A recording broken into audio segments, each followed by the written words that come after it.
צהריים טובים to everyone. It's really thank you for having me here to study with you. It's always a great pleasure every summer to. Yes, okay. I said thank you for having me here to study with you. It's a great pleasure every summer to see all the gathering to Yerushalayim. We have a very interesting and important sugya that we want to learn, which begins with a bold idea, right? Tanu Rabbanan, our rabbis taught, "Dei machsoro ata metzuveh alav lefarneso." You have to supply the poor his needs. V'yata metzuveh alav leoshro. You have no obligation to make that poor rich. Asher yechsar lo, what he lacks, lo, afilu sus lirkav alav ve'eved larutz lefanav, even a horse to ride on and a slave to run before him. Amru alav al Hillel hazaken, they said about Hillel the elder, shelakach le'ani ben tovim echad, he took for a poor from a good family, סוס לרכוב עליו ועבד לרוץ לפניו. פעם אחת לא מצא עבד לרוץ לפניו ורץ לפניו 3 מילים. Once he didn't find a servant or to run before him, and he himself ran before the poor person for 3 miles. So this is the starting point of the sugya, and it states a very bold idea about giving. That needs are not defined solely on an objective measure. It's not that you have a line of poverty and you say, well, there is a certain income, annual income, that if you don't have it, then you are eligible for tzedakah, for support. That's not the only measure, but you have to take into account past habits, personal subjective needs. This is the starting point, a very bold starting point. That the poor is not the anonymous number, statistical number on a chart, but you have to be sensitive to the biography, to the prior habits, to background, to particular subjective needs that has to be addressed. That means that the poor has to be met as a full individual with a life, with a particular past. It's an idea which will raise, as we all learn, a rather intense discussion about it. But I want to say we're going to deal with that question. What does that mean? I mean, I think it's an interesting idea. It's really an idea of a personal encounter with the needs of the other, rather than a statistical anonymous number. But let's come something that we're going to have to look at as we go and learn this Gemara. There is already a narrative, right? There is already a narrative here. I mean, there will be a set of very complex, beautiful narratives as we go along, but there is a narrative, right? Maaseh, right? A story about Hillel, אמרו עליו על הלל, and we have to think, what is the relationship between law and narrative? Law and narrative. And the first relation is that narrative is brought to support, entrench the legal statement before. It's not only in the books, right? It's not only in the books. It's also practice. And here is the great scholar that creates an obligating precedent. That's one feature. Not only that, the narrative also adds, we would say, we shift from knowing what to knowing how, right? This is the function of legal narratives. They shift from knowing how, knowing what to knowing how. It's not only that money has to be supplied to address subjective needs, but there is also an interpersonal. Hillel himself did it, right? When he didn't have the capacity to hire someone. So the first function, I want to talk about two very different paradigms of the relationship between law and narrative. The first paradigm is that narrative is part of the law producing mechanism, right? It's part of the way in which a legal system, in this case in the Tanaitic period already, produces narrative in order to expand, entrench the law. But there is another issue here, and you saw that the narrative also is brought as a criticism to the legal material, right? You take the law, that legal system has to encounter the complexities of life brought by the story, and there is a certain type of tension between the narrative and the law. I want to say one thing about this very little vignette before we proceed. I think that there is something very subtle about Hillel's actions here, right? You might say to some degree even critical, because what Hillel is doing, Hillel is the most important rabbi of his generation, right? Here is an aristocratic, an impoverished aristocrat. He's used to a chauffeur, right? If we want to talk about analogy of today. He doesn't go out only alone. He's used to a chauffeur. And you say, well, if this is your habit and it's so painful for you to get rid of it, we're going to support that. But Hillel, and it's really a matter of class. And by the way, when we see it, we're a little bit kind of troubled by the class message here. You know, here's an aristocrat, etc., Ben Tovim. And Hillel tells him, when Hillel himself runs before him, he says to him the following: I don't mind being perceived as what? A slave. Right? I don't mind being so by helping him, he does him two favors. First, he has now a chauffeur. But second, that he shouldn't be so anxious to appear outside, out of his class, out of his what he thinks his social place in the world is.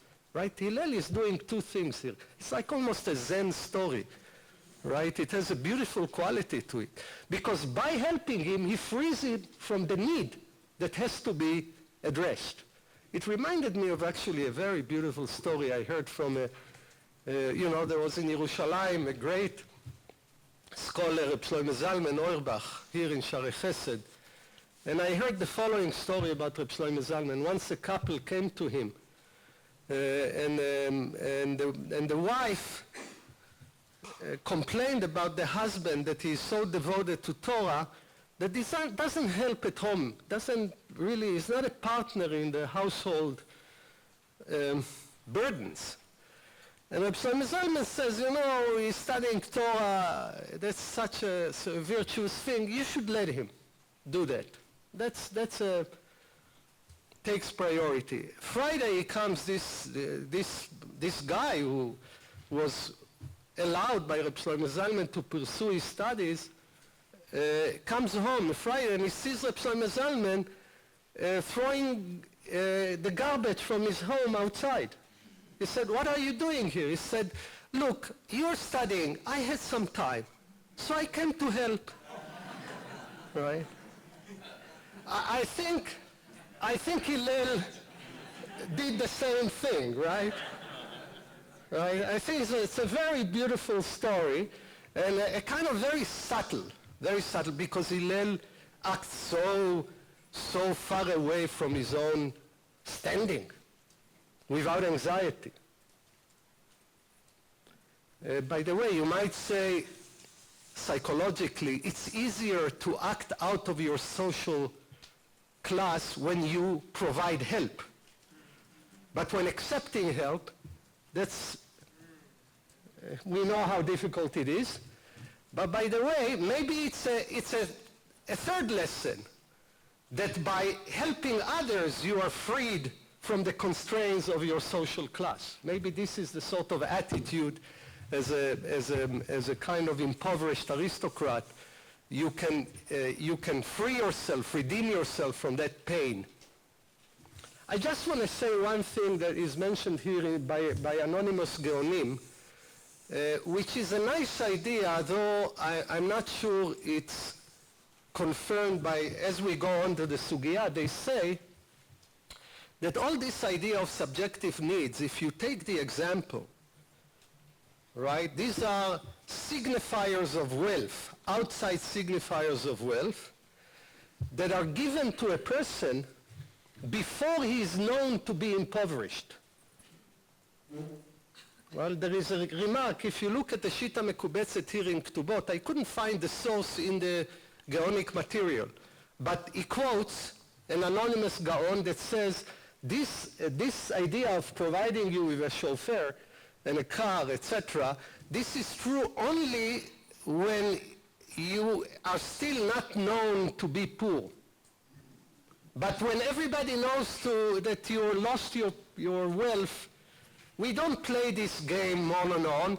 And by the way, some of it might be that the knowledge of your impoverishment might be an obstacle for your capacity to lift yourself up. We know in business, we know how that could be a problem. So it could be, I mean, it's just a side remark about the scope of this idea. It's not an accepted idea. By the way, we see, how do we know that this is not the accepted idea of the Sugya? Because the Sugya goes on to talk about food and about the sort of, lavish diet, lavish dinners that you're used to. So it's not only, maybe, I mean, you can, bedochak, you can say that in the Sugya, but it's not only outside social signs of your prior wealth before you're known to be impoverished. But that's just a point. So we have a starting point. We began, by the way, with two paradigms of the relationship between law and narrative. One is the narrative as part of the legal production mode, entrenching, expanding the law, and maybe already here in this narrative a kind of a subtle critique of the legal idea itself. So what we would want to look at is how this initial step of subjective need unfolds in this sugya. And I would say at the end, I will mention what I think one of the most interesting debates about justice in our tradition, a later debate between Maimonides and Rav Moshe Isserlis, the Ramu, on this subject itself. It's not in your sources, but I would teach it and quote it as the finish of our discussion on this sugya. As the Talmud goes on, it brings Tanu Rabbanan, Maaseh Be'anshei Galil Elyon, right? A story about the people of the Upper Galilee, שלקחו בן טובים אחד מציפורי ליטרה בשר בכל יום, right? They provided, here's by the way a story that they have provided a poor person of a prior aristocratic family with very expensive meal. By the way, if we think about this story, this is entrenching and confirming the law by another precedent. Not only Hillel, here's almost a communal habit of providing. The Talmud asks, what's the big deal, etc. Here we learn the chicken were more expensive than other sort of meat, etc. Now comes the second story. A person came before Rabbi Nehemiah. Amar le bema ata soed. He told him, what do you eat? Amar le bebasar shamen v'yain yashan. I eat fat meat and old wine. This is a very expensive taste, right? Very expensive taste. By the way, meat and in ancient diet, meat and wine, a middle-class person eats only when? Shabbat. Only in Shabbat. It's once a week. This guy eats it every day, and not only wine, he eats old wine and fat meat. אמר לי, he says to him, רצונך שתגלגל עמי בעדשים? You want to eat with me lentils? By the way, it's interesting. Rabbi Nehemiah says to him, share with me my meal. I'll give you what I eat. גלגל עמו בעדשים ומת. Right? You know, this is dangerous stuff. This is the sort of habits you develop that might be very risky. Right? He ate with him maybe for some time, lentils, and that guy died. אמר, אוי לו לזה שהרגו נחמיה. Woe to him. That was killed by Nehemiah. אדרבה, אוי לו לנחמיה שהרגו לזה. מי בא אלי? Why Nehemiah should have what? Blame himself for not being sensitive enough to the prior habits of that other person.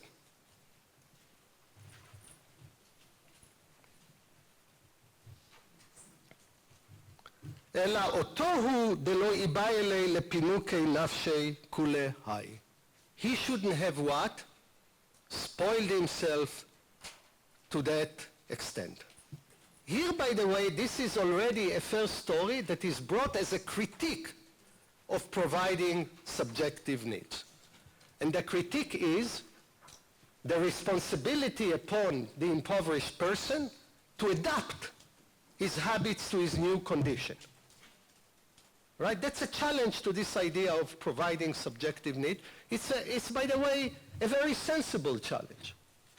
You say, okay, well, why don't you slowly adjust yourself to the position you are? By the way, not to the position of utter poverty, but the position in which basic needs are supplied to you that are not going to match your prior life. By the way, we can find, and I just want to say, besides talking about food or other things, we can find cases in which impoverished person used to, I don't know, he's a musician, he's used to play a very expensive instrument. He doesn't have the money, he had to sell it. Say, well, that's my life. I've so attached to it. That's the meaning of my life. But the idea here, here is a story that is brought as a critique of this idea of subjective needs. So narrative now has a function of raising critique of halacha.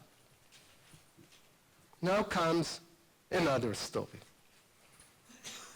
ההוא דעתה לקמי דרבה, the person who came before Rava, אמר לי במה אתה סועד? אמר לו בתרנגולת פתומה ויין ישן. Here's another spoiled pool. אמר לי, now comes a very interesting claim. אמר לי ולא חיישת לדוחקא דציבורא? Aren't you sensitive to the burdens of the community? Here's a different argument. Here's a different argument, which is we cannot afford, so our budget cannot afford addressing expensive tastes. It's not only that the poor person has to adjust, now is a question of the burdens on the community. We cannot afford addressing expensive tastes. ולא חיישת לדוחקא דציבורא? Now this is a scholarly, not only a spoiled poor person is a shtickle talmid chochem. אמר לי, אתו מדידו כאכילנה, am I eating from you? מדרחנונה כאכילנה, I'm eating from whom? From God. דתנינה, he has a verse, he has a proof text. עיני כל אליך יסברו, ואתה נותן להם את אוכלם בעיתו, בעיתם לא נאמר, אלא בעיתו מלמד שכל אחד ואחד נותן הקדוש ברוך הוא פרנסתו בעיתו. You know, it comes from God. And presumably, God's budget has no limits. By the way, it's a very interesting idea.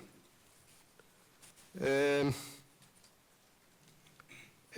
halachically is also, besides this particular story, is a very interesting idea.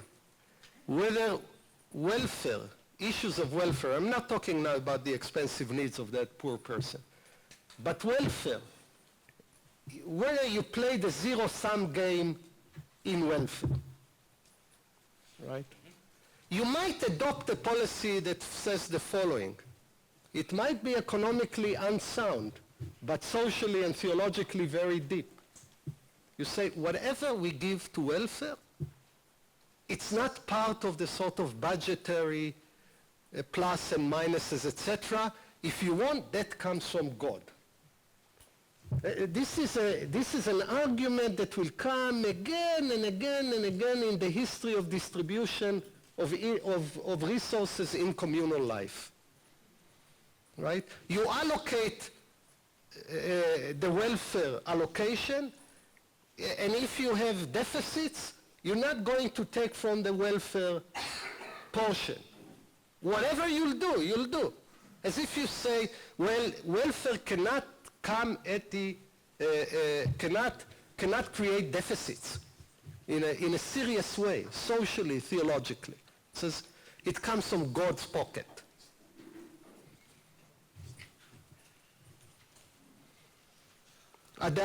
So that's the argument, the sort of a very deep argument used, you might say, ironically, cynically, by that poor person who says, I don't mind the burdens of the community, it comes from God.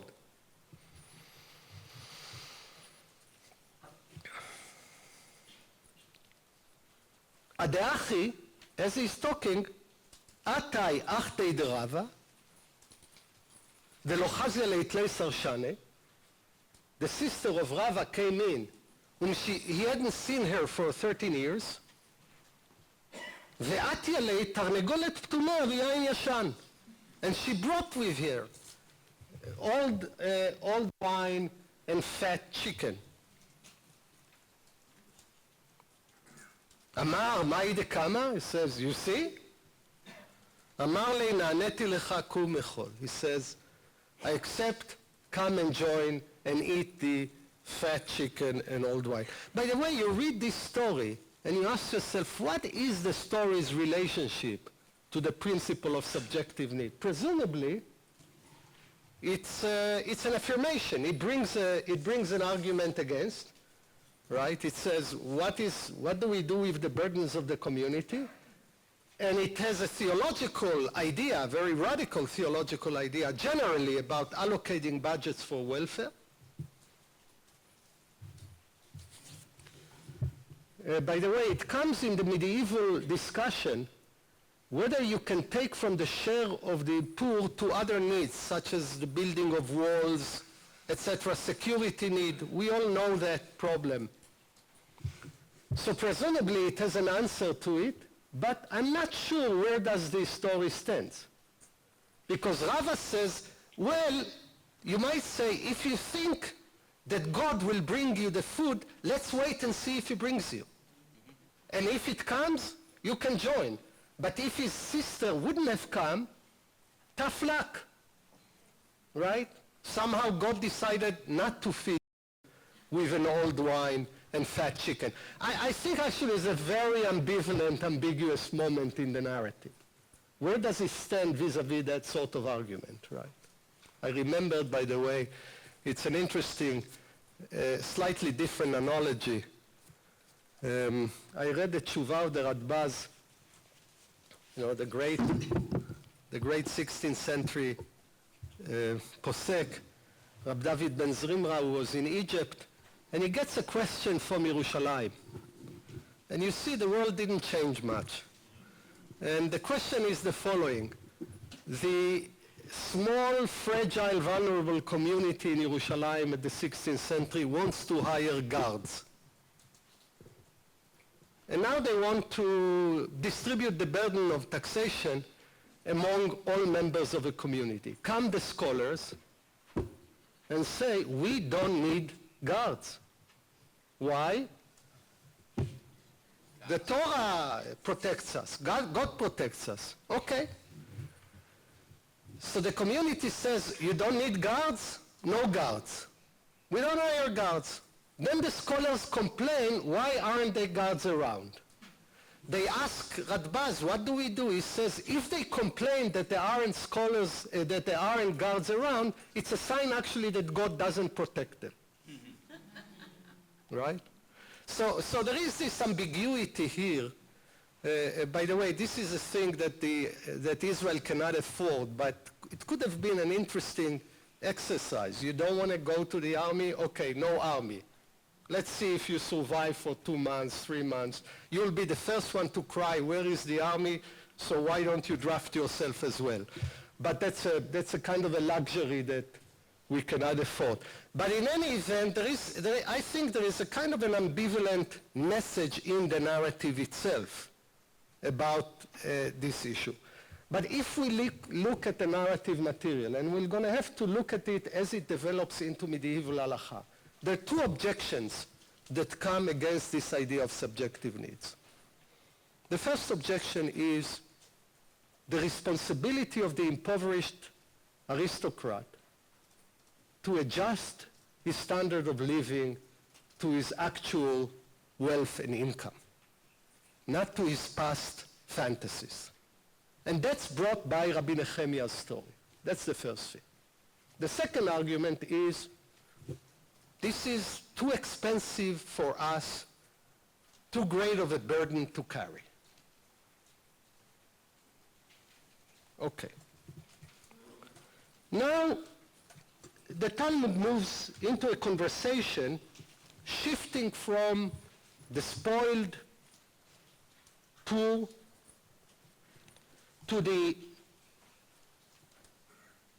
to actually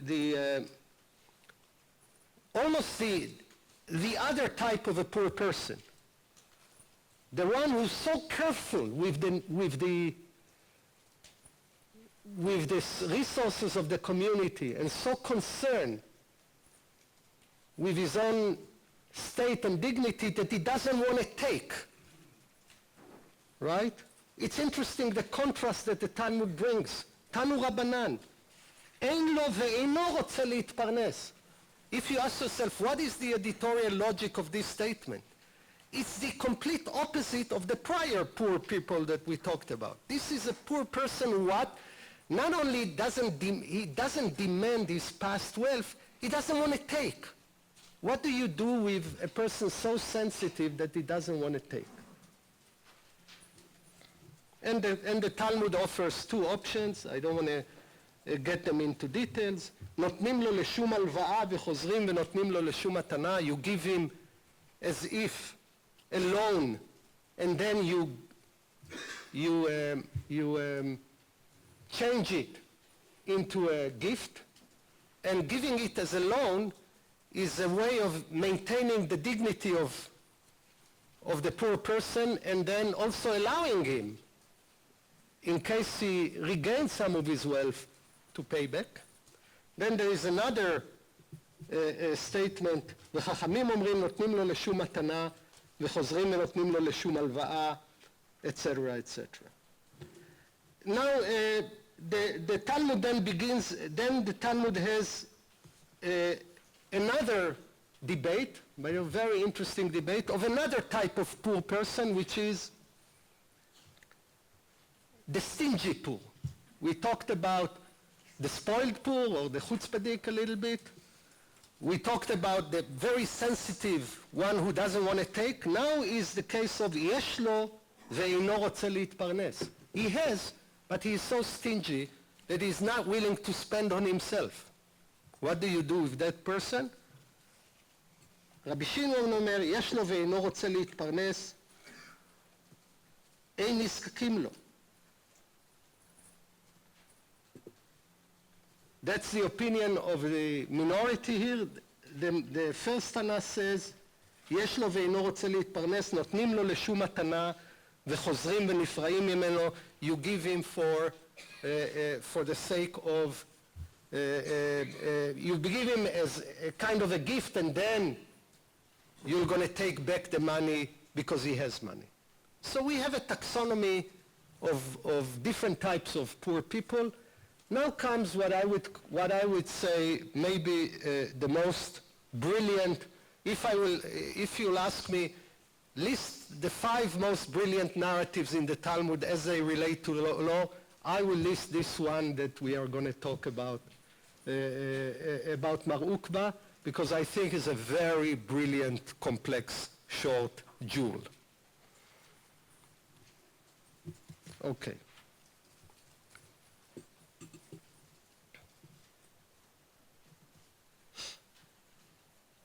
Mar Ukva, Ava Anye Beshvivuta. Mar Ukva had a poor person in his neighborhood.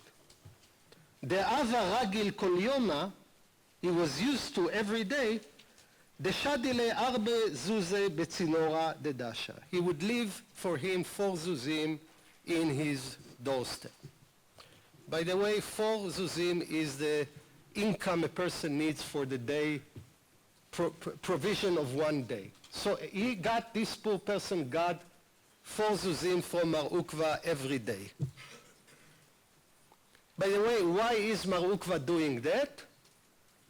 This is the practice of what? Matan Baseter, right? He doesn't want the poor to know and to feel obligated or dependent upon that Mar Ukva. So Mar Ukva is a virtuosi. Presumably is a virtuosi. He acts according to halacha in its most virtuous form. Yom Echad, one day, right? One day is where the drama begins in every story. Yom Echad, one day. That's the shift. That's where narrative takes momentum. Amar, Ezel Ichzi, Man Ka'avid Bey Autivuta. I want to see who's doing this favor to me. The poor person says that.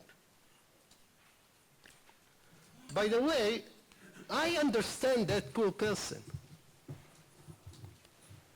He has at least 3 reasons to want to know who's the person who puts 4 zuzim at his doorstep. The first thing, maybe he wants to thank him. Right? He feels the obligation of gratitude. The second, if I was that person, I would want to know if this is a reliable source. Right? This is almost like getting the man every morning. This can provoke a lot of anxiety. And then you ask yourself, is he reliable? Can I count on him? How old is he? Is he healthy? Right? He has very good reasons to want to know who the hell is putting this money every morning in his doorstep. By the way, he might think, if that person gets ill or sick, I want to know where he lives so I can come to him. I want to know who that person is. Here you see the anxiety provoked by the Matan Baseter idea, which is to a certain degree very beautiful, but it has other social costs. By the way, the third reason is I want to know, because if I don't know, I feel towards everybody a sense of obligation. I want to isolate whom do I owe. The poor person has a very understandable motivation to finding out who's doing that favor to him. I've listed at least 3 reasons. Yom Echad, he says, I want to know.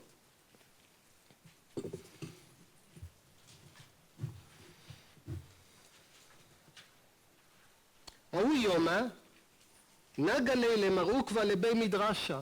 At that day, Mar Ukba stayed long in the Beit Midrash. Right? He didn't come home in time. Atya devitu behade. His wife came with him. She came to fetch him, to take him from the Beit Midrash. She was worried, where is my Ukba? To some degree, she and the poor person are in a slight similar condition of anxiety.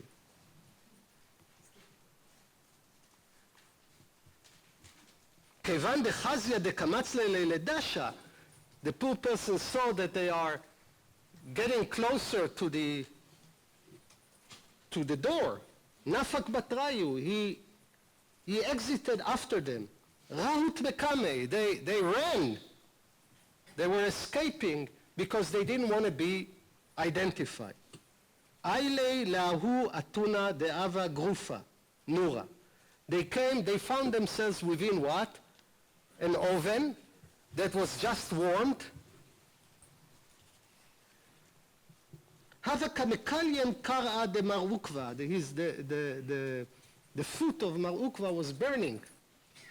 Amar le Davitu, kol karech otiv akare. Take your foot and put it on my foot. Chalash da'atei, he felt very bad about the fact that what? He needs to rely on his wife. אמרה לי, אנא שכיחה בגבי דביתה ומקרבה הנאתי. Says, I can take the heat. Why? Because I stay home. And Rashi, I don't think you have the Rashi, but I'll read you the Rashi. It's a brilliant Rashi. Rashi says, אנא שכיחנה בגו ביתה, I am always at home. ועניים מוצאים אותי, ולפיכך זכותי גדול. The poor can what? Come to me, because I am at home. ומקרבה הנאתי, הנאתי מזומנת שאני מחלקת לחם, בשר ומלח, אבל אתה נותן מעות לעניים והם טורחים וקונים סעודה. When I give to the poor, I don't give cash, I give what? Food.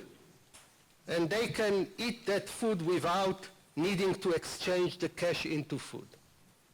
I want to reflect on this story. I think it's one of the most brilliant stories about the relationship between law and narrative.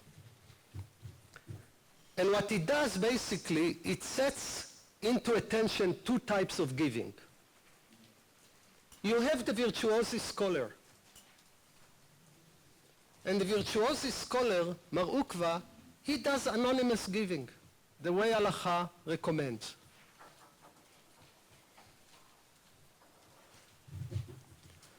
Then you have, which we learned that this could be a source of the anxiety for the poor person who's a receiving end. His wife, on the other hand, is not an anonymous giver. By the way, she doesn't have the luxury of giving anonymously because she doesn't have what? Cash. In the patriarchal structure that she belongs to, she has what? Food. And she says, my form of giving is superior because, first of all, the poor person can find me. I'm at home. They know where to go to, which is not the case with you, because nobody knows who are you. And second, when I give the immediate supplies, not cash.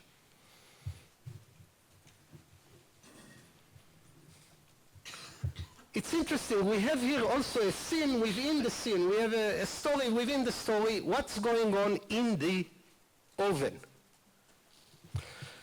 But this is a critique. It's a critique. It's as a gender-structured critique of anonymous giving. Because the wife says, well, my giving, if you ask why I can take the heat and you cannot. After all, the oven is the space in which you're being tested. It's like Abraham and other stories. The oven is mitzraf, kur mitzraf, where you tested. She says, My form of giving is superior.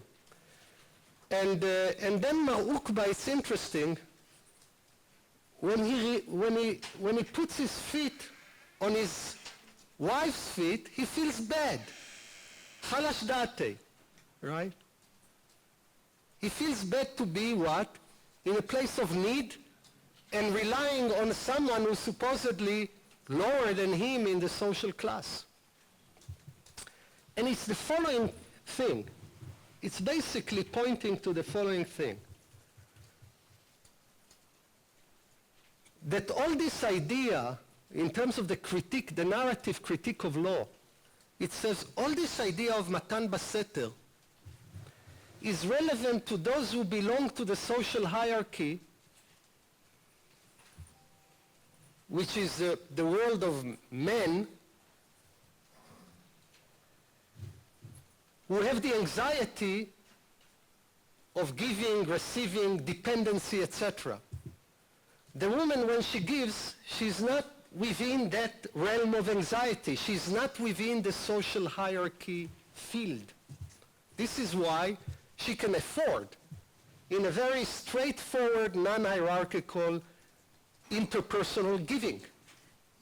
It's Mar Ukva that has this anxiety, and not only that, that anxiety is replicated in the oven itself. By the way, there is an irony here that though Mar Ukva is an anonymous giver, he is named. The one who doesn't have a name is his wife, right? He is what we will call the famous anonymous giver, right? I think it's an irony in the story, right? But this, so what does it say in terms of relationship between law and narrative? It doesn't reject the idea of Matan Baseter. It doesn't say, this is a story, by the way, this is a story that comes from the scholarly world. A group of scholars tell a story about Mar Ukva, and the editor of the Talmud decided to put it here. Right? This is one of their heroes. It's a group of scholars tell, and the narrative is pointing to the limits of the law. It's not about really replacing the law, but pointing to the limits of the law and saying the following. Look, this legal structure that recommends anonymous giving, right, is really within a particular realm of hierarchy that we are trapped in. How do we know we're trapped in? Because it replicates itself in the oven itself, in that small drama between Mar Ukba and his wife. But there is another world of givers. In this case, this is the gender differentiation. Mar Ukva's wife, that she's outside of that anxiety of hierarchy, and she can perform with no problem a direct personal giving that is superior giving that she is outside the realm of hierarchy and competition.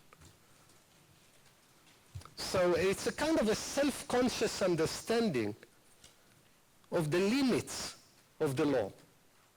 I would say the following. Narrative, if we ask what is exactly the role of narrative, and we can be a little bit more accurate here.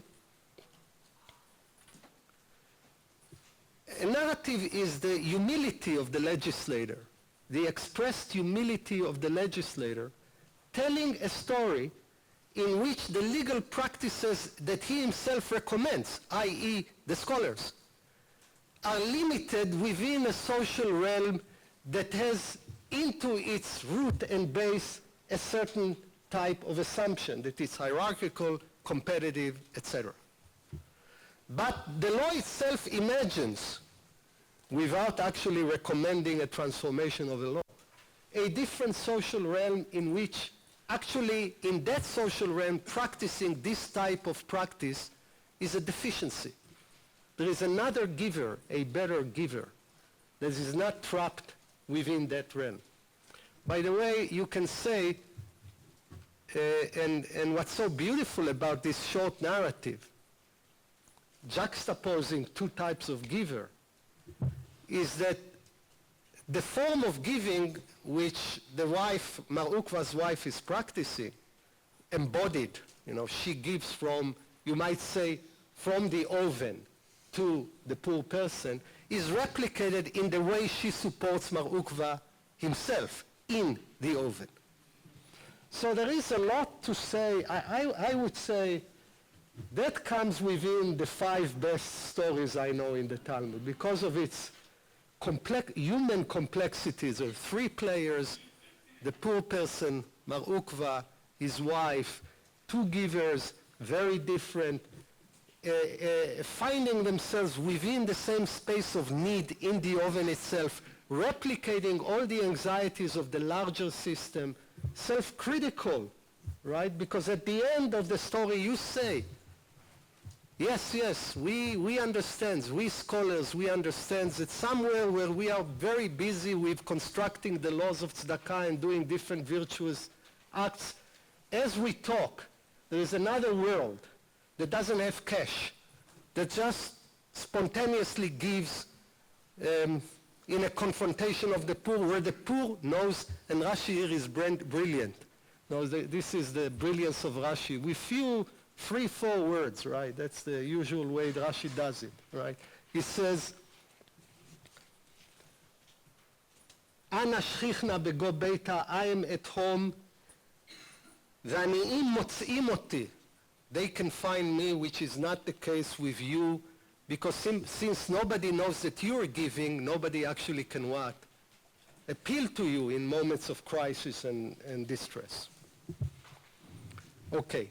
We will have time for conversation, and I will finish in 10 minutes my discussion, and then I'm sure there are many ideas here about how to read the story, what's the relationship between the story and the legal material around.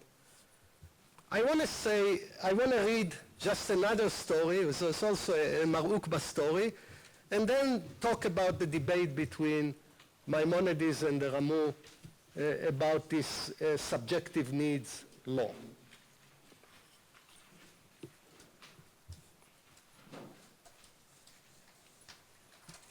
Let's read the next Mar Ukva story. Mar Ukva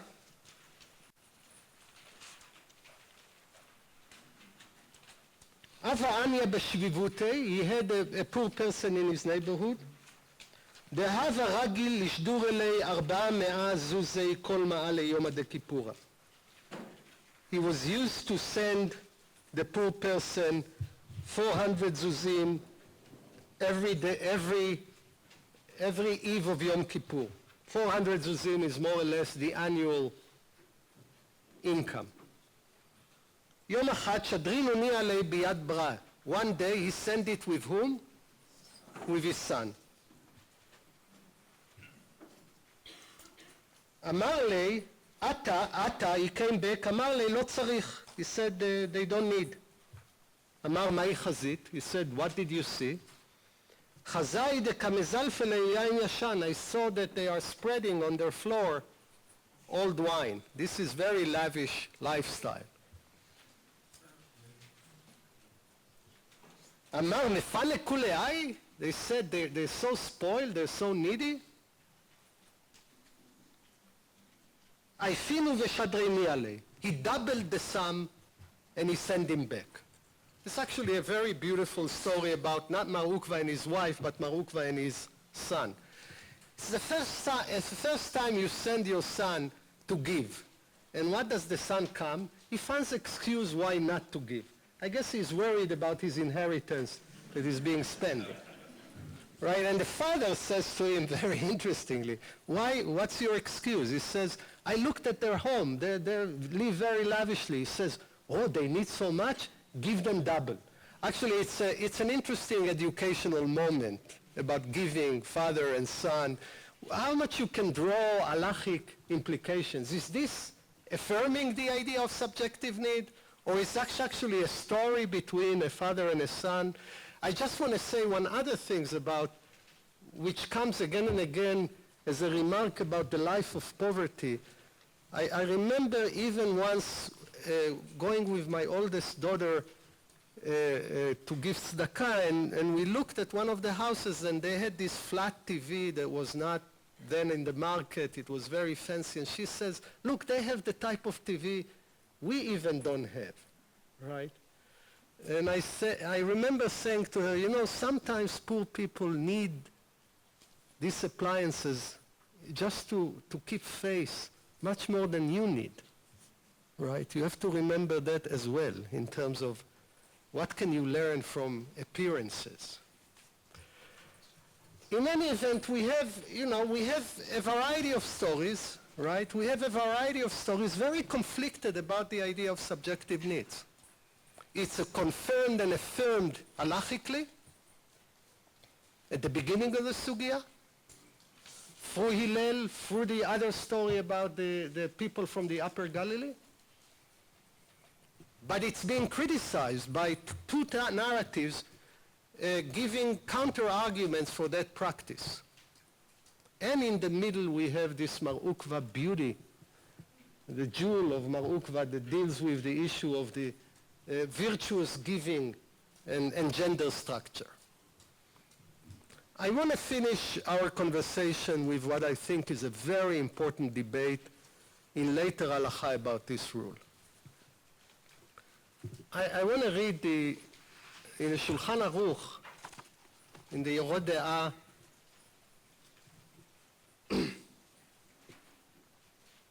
Reish Nun, Halacha Aleph.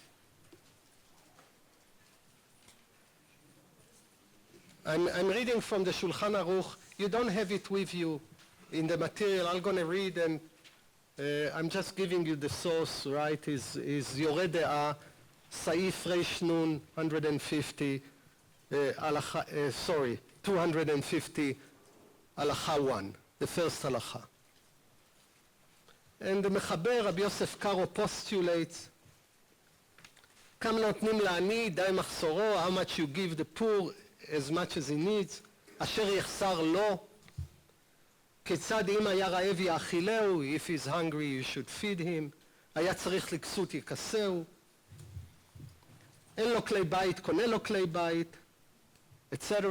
ואפילו אם היה דרכו לרכוב על סוס ועבד לרוץ לפניו כשהיה עשיר ועני, קונה לו סוס ועבד, וכן לכל אחד ואחד לפי מה שצריך.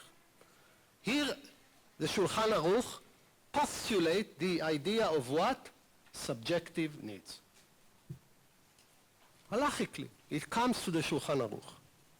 The Rama, Reb Moshe Isserlis, has an aga'ah, a very interesting aga'ah. הגה, ונראה כל זה בגבי צדקה או רבים ביחד. He says, this is true about a גבי צדקה, right, a communal collector, או רבים ביחד, או the communal fund, אבל אין היחיד מחויב ליתן לעני דין מחסורו, a private individual is not responsible to provide the poor for his subjective needs, אלא מודיע צררו לרבים. He should announce his particular subjective craving to the community. Basically, the Ramo makes an interesting comment, and he says all this stuff about subjective needs is not upon the individual to address. An individual sees someone in need, he has to provide him with basic needs, food, shelter, clothing, etc. Whether he's used to a caviar, chauffeur, he played the Stradivarius, whatever, that's not upon the individual to carry. That's too much of a burden. Who can carry that? The communal fund, right? Now, I come from a family from my father's side, from Galicianers. We worship the Rama. There is some logic to it, not worshipping as well, but there is some logic to this halacha, right? In Galicia, Moshe Isserlis is really the ultimate authority, halachically. And for all Polish Jews, Ashkenazi to a certain degree.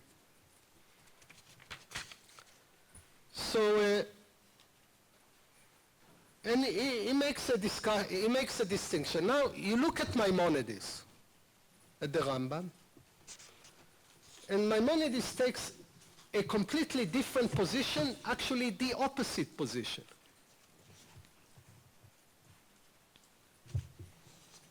And he begins his formulations of the obligation to give tzedakah in Perek Zayin of Ilchot Matnot Aniyim, right, in the section of Zraim of the Mishneh Torah. He says, מצוות עשה ליתן צדקה לעניי ישראל כפי מה שראוי לעני, אם הייתה יד הנותן משגת, etc.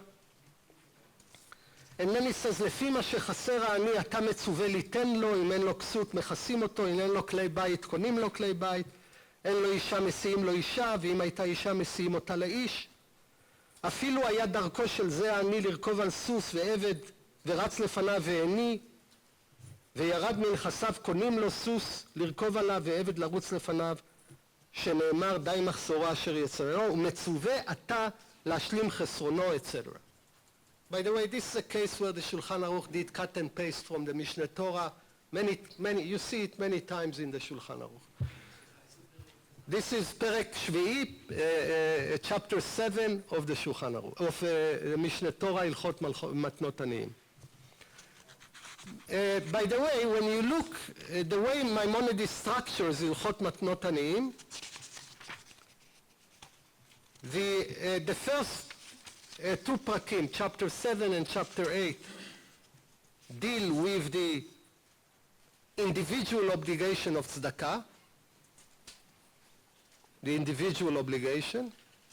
Then in chapter 9, which is something he does many times in the Mishnah, not many, but other times in the Mishneh Torah, he moves for the public obligation. And he says, כל עיר שיש בה ישראל, every community that of Israel, חייבים להעמיד מהם גבאי צדקה, אנשים ידועים ונאמנים. They have to establish a communal collection through loyal collectors, שיהיו מחזרים על העם מערב שבת לערב שבת, etc. And then they have a קופה and תמחוי.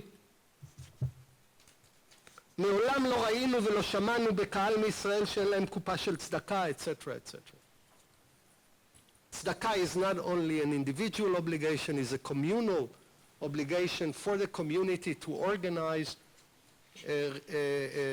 collection, taxation, and distribution. When you look at this, he defines kupa and tzedakah. It doesn't mention the idea of subjective needs when it comes to the community. And though maybe my father would not like that, I'm siding here with Maimonides completely. I want to explain Maimonides' logic and what's going on between Reb Moshe Isserlis and Maimonides. Reb Moshe Isserlis says, look, subjective needs are too expensive for the individuals. They have to be addressed by the communal fund. Maimonides says the other way around. The other way around. Subjective needs are only matters for individual. The communal fund doesn't deal with subjective needs. And I want to explain the logic of that and then make a larger philosophical point and finish with that, and then we'll open the conversation. What drives Maimonides? He says the following. If you are an agent of the Kehillah, when you give, you have to take into account all the needs of all the people who are needy. When you are an individual giver, you encounter an individual with his or her pain, and you have to address that pain if you can.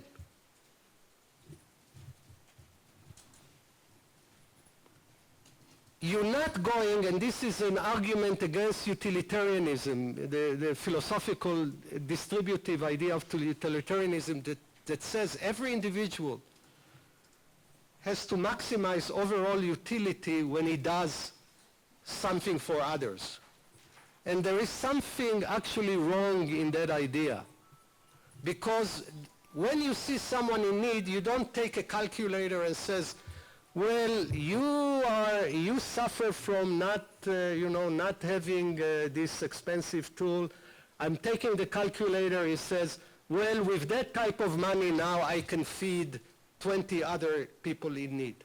You're not a universal distributor. There is a personal encounter that obligates you just facing the pain of the other. The problem with expensive tastes begins when you are what? An agent of the community. Where in every act of giving you have to take into account all needs. We are not, as individuals, we are not bureaucrats. We meet a need, we address it. Why? Because there is an interrelational pain that we have encountered.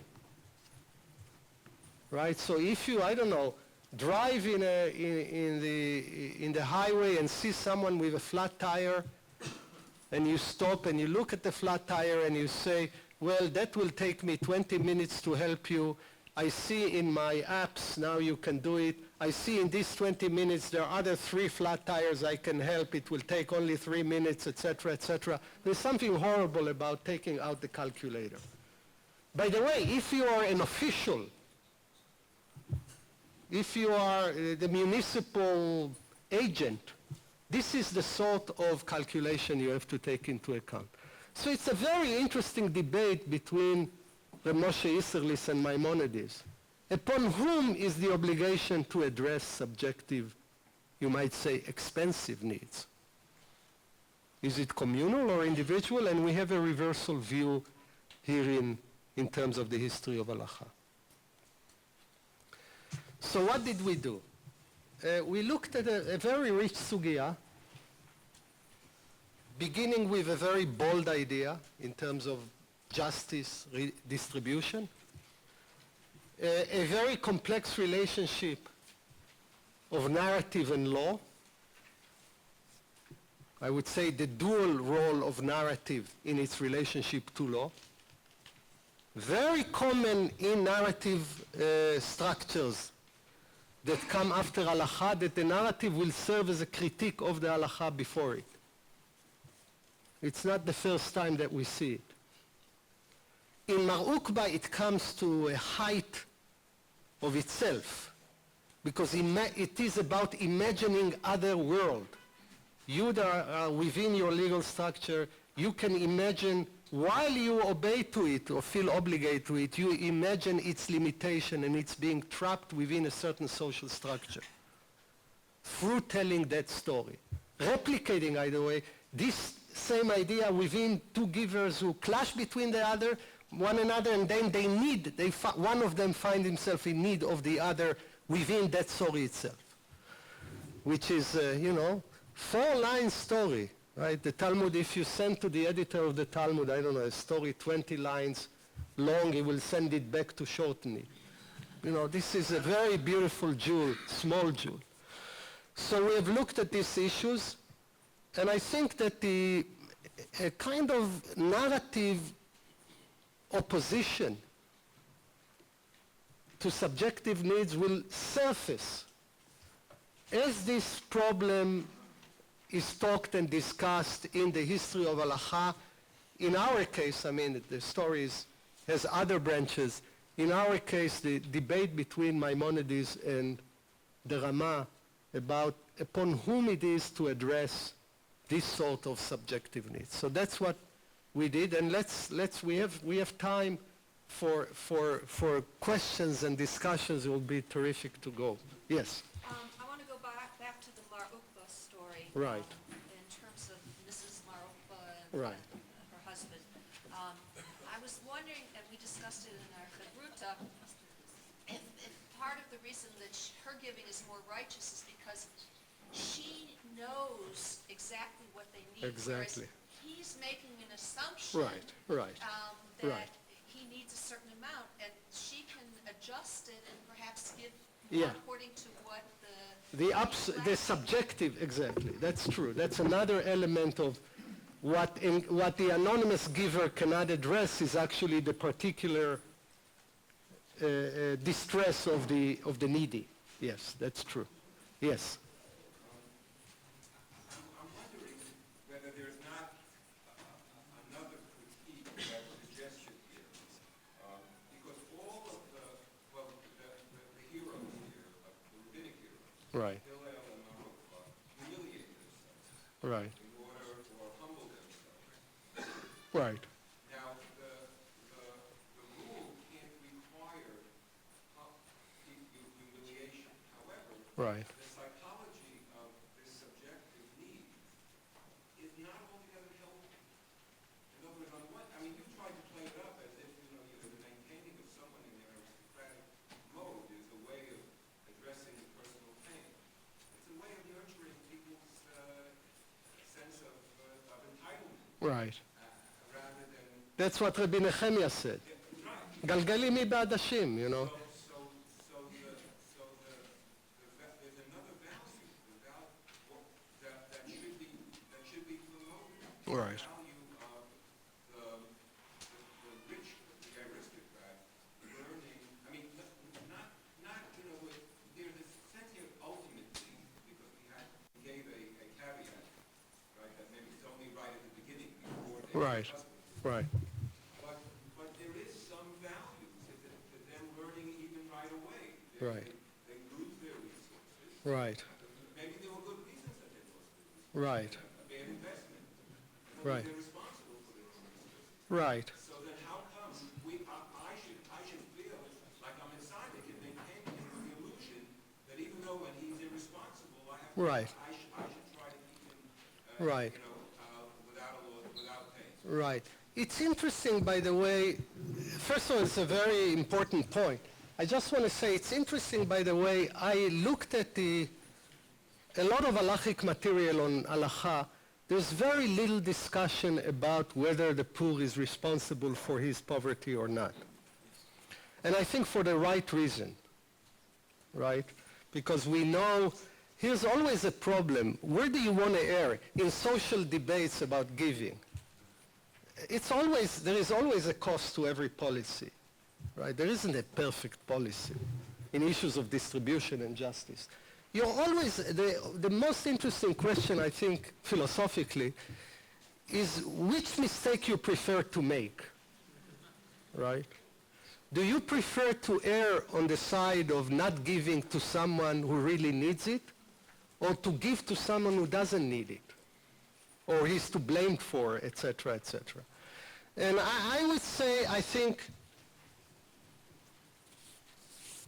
you want to err on the first one rather than the second one. Right? That's the price you want to take rather than the second. This is always an issue. But definitely it's a problem that emerges in the discussion itself, into taking into account these concerns. Yeah. Yes, dear. I want to draw an analogy to a slightly different feature of the giving that is not directly charity or tzedakah or financial or food related, but it goes back to the story of Shmuel and Shaul. When Shaul says, now that you've deposed me, I need you to do one charitable act for me and walk back to the people as though I'm still in charge. Right. So his moment of Dei Machzoro is very clear. Absolutely. But the analogy there, I think, is that Shmuel, who gave the lecture, I've never taken anything from the people, Right. did not understand what it meant to give because he never took. Yeah. So I'm just thinking, can we extend your concept and this whole Right. idea to the personal, deeply emotional, as opposed to simply the marukva giving the money and the wife giving the conversation that would have gone along with the handing out of the food. Yeah. Well, I think that's a very interesting point. We can say many things about Shmuel, right? Oh. And Shaul. I think the most harsh sentence in maybe all biblical narrative is when Shaul at his last moment begs for Shmuel, brings him back from the dead through Baalat Ha'ovi named Dor. And he begs him some support, right? And Shmuel says, Machar ata uvanecha iti. Tomorrow you and your sons are with me. He got a problem, right? He's resentful. because he sees Shaul always as a usurper, the one who took from him. Even Shmuel, this beautiful, wonderful boy, wanted his children, right, to continue him. So there is, I mean, Machar ata uvanecha iti. I mean, give him some comfort. There's such a harsh, the resentfulness of the dead towards the living, you might say, even in that sentence. Yes, I think this is a big issue to take into account, how that is worked out in that moments in which actually the giving is not particular material stuff that moves from one to the other as an issue. Yes. Is it possible there's also a little bit of an anti-moral perfectionism in the Marukah story, like don't raise the bar too high, almost making it more possible for the average person to give and feel good about it, Right. not to have the standard of Marukah? Yeah, well, I would say that's an interesting point. You say, well, Mar Ukbaz raises a bar, but the story shows that not only there are other forms of okay giving, his wife is in a better condition than him. Let's say, she can take the heat at the oven where he cannot take, right? And he feels bad. Chalash da'ateh, he has to lean on her. So there is some, it's not only allowing for other forms of giving, it's actually showing the virtuosity that in a different social world, there is another encounter that is preferable, that is here. Yes, yes. This may not change anything, but I can't help but feel that we're in the world of fantasy and not in Right. the world of real narrative. Right. That Hillel ran 3 miles as a servant, that so-and-so died the minute he ate lentils, that because he didn't have meat every day. After a while, yeah. There's a kind of, not only will I give 400 says, now I'll give 700 says. There's a kind of exaggeration in each of these stories. There's a kind of, it's out of the realm of what one would expect of a genuine story. And so again, I don't know that, but it feels very constructed and very Fashion. fashion, fantasy, and bordering on humor.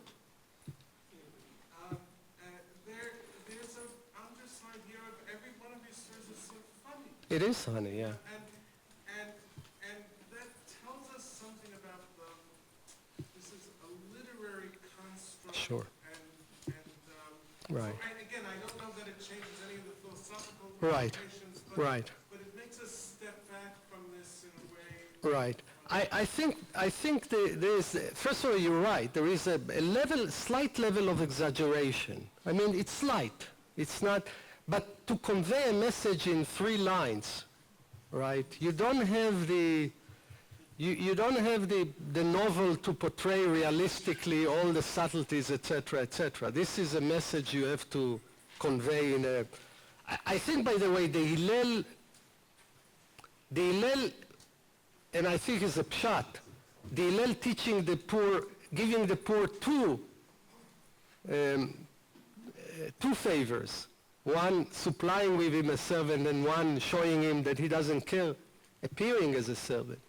I think there's a very powerful mode of saying it. I think that, you might say, the irony or what we feel so powerful, the father and the kid, it's not, you can imagine those situations with less fantastic features. You can imagine those exchanges.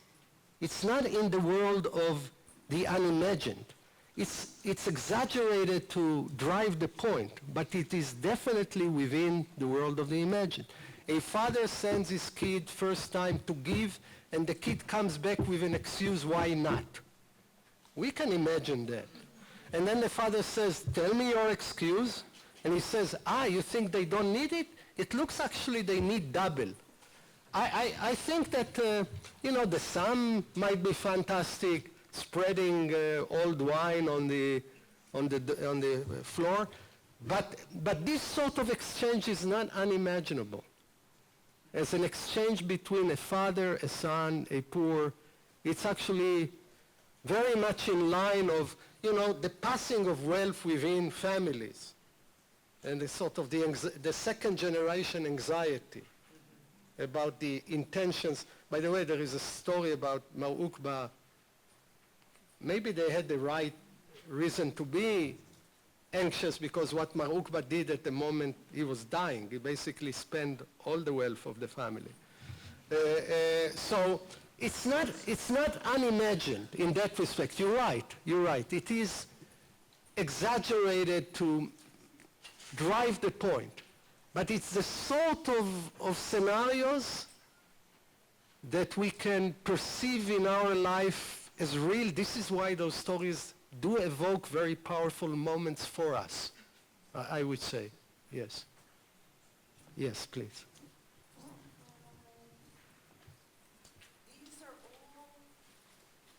These are all narratives of conversations between people who have enough Right.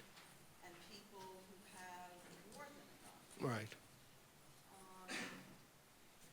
The absence in the conversations Right. is the poor people. Yeah. Yeah.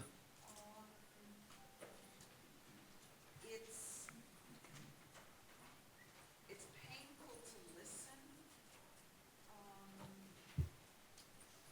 as someone who grew up poor. And I wonder how many poor people sat and studied these texts and Right. what it communicated to them. Right. Right. Like, where am I Right. in this story? Right. It's like being the recipient at the Funders Network. Right. Sort of looking through the window. Right. Well, it's a very interesting comment. I would say some of the people who are heroes in that narrative have been poor themselves. Hillel. There is the scholarly elite is very divided in its social background. And there are scholars who come to the study hall so impoverished that their breath is overwhelming in terms. So these voices exist, not in these discussions. Mar Ukba Asur was a rich guy, that's true. Hillel not. Hillel comes from a very, we know the stories. Hillel didn't have even the money to come in the Bet Midrash, It's actually the social class of scholars is complex So in that respect. right. What I'm saying is that it ignores the class tension in the room, Right. Yeah, I mean, and that's interesting. yeah. Well, it's interesting because it has a concern with a whole spectrum of poverty, right? With a whole spectrum of poverty, sensitive, and I think it comes from the experience of some of these scholars themselves and their background as an issue. But it's an interesting question to see what time scholars talk as poor or as past poor. That will be an interesting thing to explore. Yes. Could you say something about the end of the first Marukva story? You kind of skipped over that about this half a dozen scholars who come back and make another point about embarrassing the person. Right. Go back, support, is it just to support him? Is it sort of the end of the Yeah, well, that's the stamma, right? This is an addition of the stamma to the story, right? There is a story he puts in, then there is an added thing. Yes, it is really explaining something that they both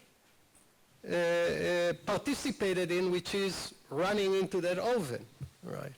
And then you use it to the issue of shaming. It's kind of, you draw another moral lesson as a sort of almost side benefit of this drama. See how precious or how careful we have to be not putting someone in shame. But you, by the way, as a reader of a story, you see this is a side point, right? Because that wasn't the concern of Mar Ukva's wife as a giver, because she didn't perceive her giving as an act of shaming, right? It's only Mar Ukva who's concerned in the oven of being weak that has that concern. So it's a kind of a side remark to a certain feature of the narrative, which is not at the heart of the narrative. Yes? Yeah, I was thinking of that same thing, and what we came up with was the sense, if the first thing is talking about the poor person wanting to express gratitude, then Mark Ukva is overreading the sense of preventing embarrassment. Right. Because he's denying the man Right. the right to be able to give gratitude. That's true. It's an additional almost indictment Yeah. of Mark Ukva, who ends up embarrassed then. Yeah, that's interesting. This is a kind of a piety taken to its extreme outside the context of the human interaction. Yeah. Yes. Yes, please. It seems to me that by presenting these narratives, the Torah is also suggesting that there's a cost to these acts. Right. And the cost is sometimes hidden, and the cost Right. is sometimes Absolutely. a cost which could have multiple reverberations and repercussions. Right. You mentioned this instead of kind of story of drama where his sister comes after 13 years. Right. So, I mean, everyone was wondering, why didn't they see each other for she comes bearing a chicken. Is this Right. like a chicken of Shalom? It looks like. The brother says, perfect, I have just the person to give it to. That's interesting. So there's probably a little pain Right. It's beautiful. Right. and also supporting the subjective need. Right. Right. Yes. Yeah, that's yeah, it's a beautiful moment here where as another encounter, right? Another encounter in the story you're pointing at. Yeah, it's very beautiful. Yes. In our Kabuka study, we were struck by the fact that Martha wants to protect his own anonymity by protecting the feelings of the poor person, and yet in the earlier narratives, we get the names of all these nice Yeah. people that want to get money, Including Mar Ukva, yeah. and it's the impoverished one Yeah. that's anonymous. We had And the wife, yeah. one was lovely to protect maybe the dignity of the poor person, but in terms of trying to bring all these texts to all modern times, Right. in a lot of our cities that we live in, there are so many poor people that they often become anonymous to Right. us. Right. They will become voters to us, Right. members to us, Right. like the anonymous poor people are just the objects of lessons that we're trying to learn, as opposed to the mention of human beings Right. that we're supposed to be sensitized to. Right. We thought it was a way of maybe together we thought about bringing the meaning to our own times, maybe challenging each of the Rabbanan and think about, do we make the poor in our own community a little too anonymous to the point that we don't care enough? I would say that's an important point to end this conversation in a serious way. I mean, we draw lessons. We have to think about ways in which the sort of different lessons we draw from this very rich text, and what do we learn from it? I think lots of interesting points also were raised about the issue of relationship between law and narrative, the meaning of narrative, the way in which the narrative is there to bring the cost and price of the law in different ways. So Shabbat Hayom, so I would have loved to continue it, but I'm sure I was told this is a rare moment in this gathering that Friday was, I guess it's connected to Ramadan. Friday. So So really, Shabbat Shalom to all of you, and thank you for your comments.